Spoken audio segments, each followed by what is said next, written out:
आज महापालिका निवडणुकीसाठी मतदान पार पडतंय आणि मतदारांचा तसा प्रतिसाद सुद्धा या ठिकाणी आपल्याला 1:30 वाजेपर्यंत पाहायला मिळत आहे। 29 महापालिकांसाठी मतदान सकाळपासून या ठिकाणी पार पडते। अवघे काही तास आता या मतदानासाठी उरलेले आहेत।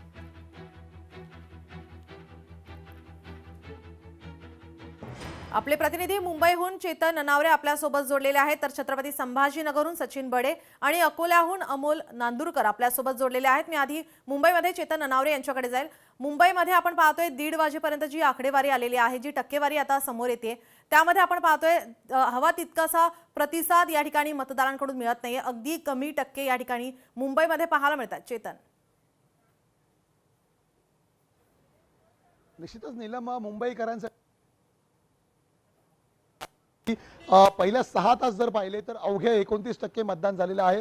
त्यामध्ये कुलाबा ज्या ठिकाणी आपण आता उभे आहोत त्यातील 227 नंबर वॉर्ड आहे, या ठिकाणी सर्वात कमी मतदानाची नोंद झालेली आहे। अर्थातच फक्त 12% मतदान या मतदारसंघात झालेले आहे। दुसरीकडे पाहायला गेलं तर 114 नंबर जो वॉर्ड आहे उपनगरातील, त्या ठिकाणी सर्वाधिक म्हणजे 41% मतदान झालेलं आहे।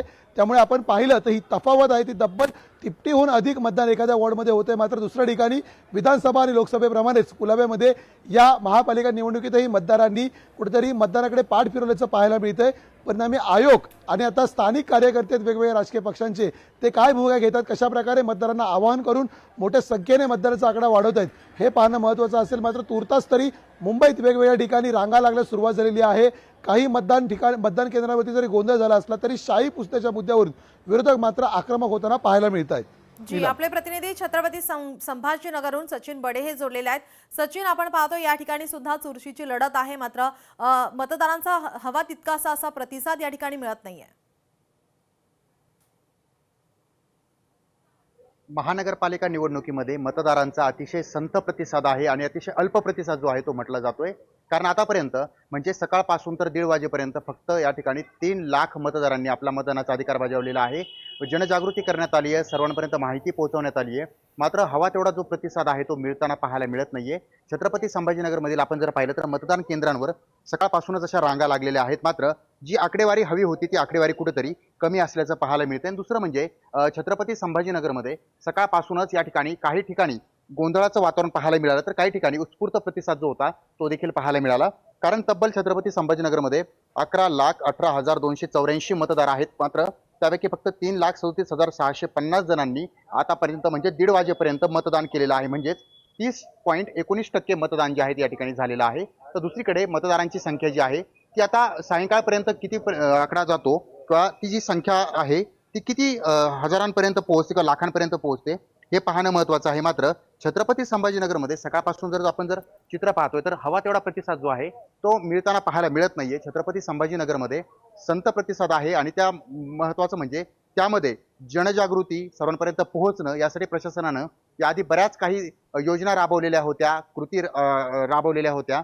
मात्र तरी सुद्धा या ठिकाणी प्रशासनाला अपयश मिळालं का काय असाच प्रश्न जो आहे तो एक ठिकाणी उपस्थित होतोय। मात्र फक्त 1:30 वाजेपर्यंत 30% मतदान झालेलं आहे।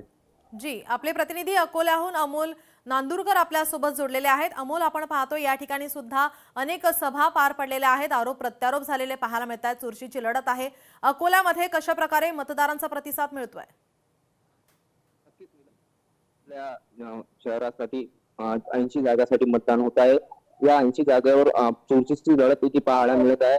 मात्र दुपारपर्यंत 1:30 वाजेपर्यंत पाहिलं तर 30.48% एवढंच मतदान झालेलं आहे। कुठेतरी कमी प्रतिसाद या मतदानाला मिळत आहे असं ह्या स्थितीवरून दिसत आहे। दुसरीकडे बघितलं तर अकोला शहरातील दुपारनंतरच मतदानाचा टक्केवारी वाढणार ही अकोला शहराची म्हणजे एक खासियत आहे की दुपारनंतर जी टक्केवारी वाढण्याची शक्यता निर्माण होत आहे। दुसरीकडे पाहिलं तर सायंकाळपर्यंत किती टक्के मतदान होते याकडे आता सर्वांचे लक्ष लागलेले आहे।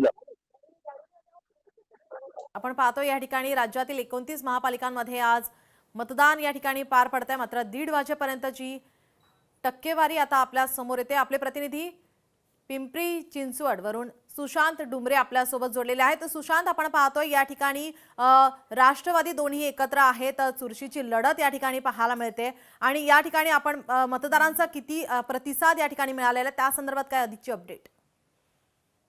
पिंपरी चिंचवड शहरामध्ये आज सकाळी 7:30 वाजल्यापासून मतदानाला सुरुवात झाली आणि दुपारी 1 वाजेपर्यंत आहे 28% इतकं मतदान ह्या पिंपरी चिंचवड शहरामध्ये झालं.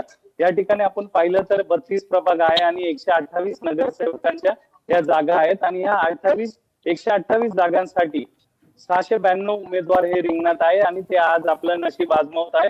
पिंपरी चिंचवड शहरामध्ये वेगवेगळ्या मतदान केंद्रावरती देखील आपण पाहिलं तर मोठ्या प्रमाणात जे मतदार आहेत ते बाहेर पडून मतदानाचा जो हक्क आहे तो बजावतात.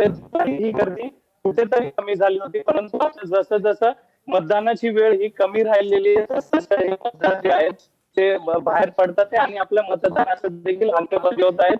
अनेक उमेदवार गेल्या 1 महिन्यापासून अनेक मोठ्या सभा जी नक्कीच, याचे अपडेट तुमच्याकडून घेतच राहू. तुर्तास धन्यवाद तुम्ही दिलेल्या माहितीसाठी.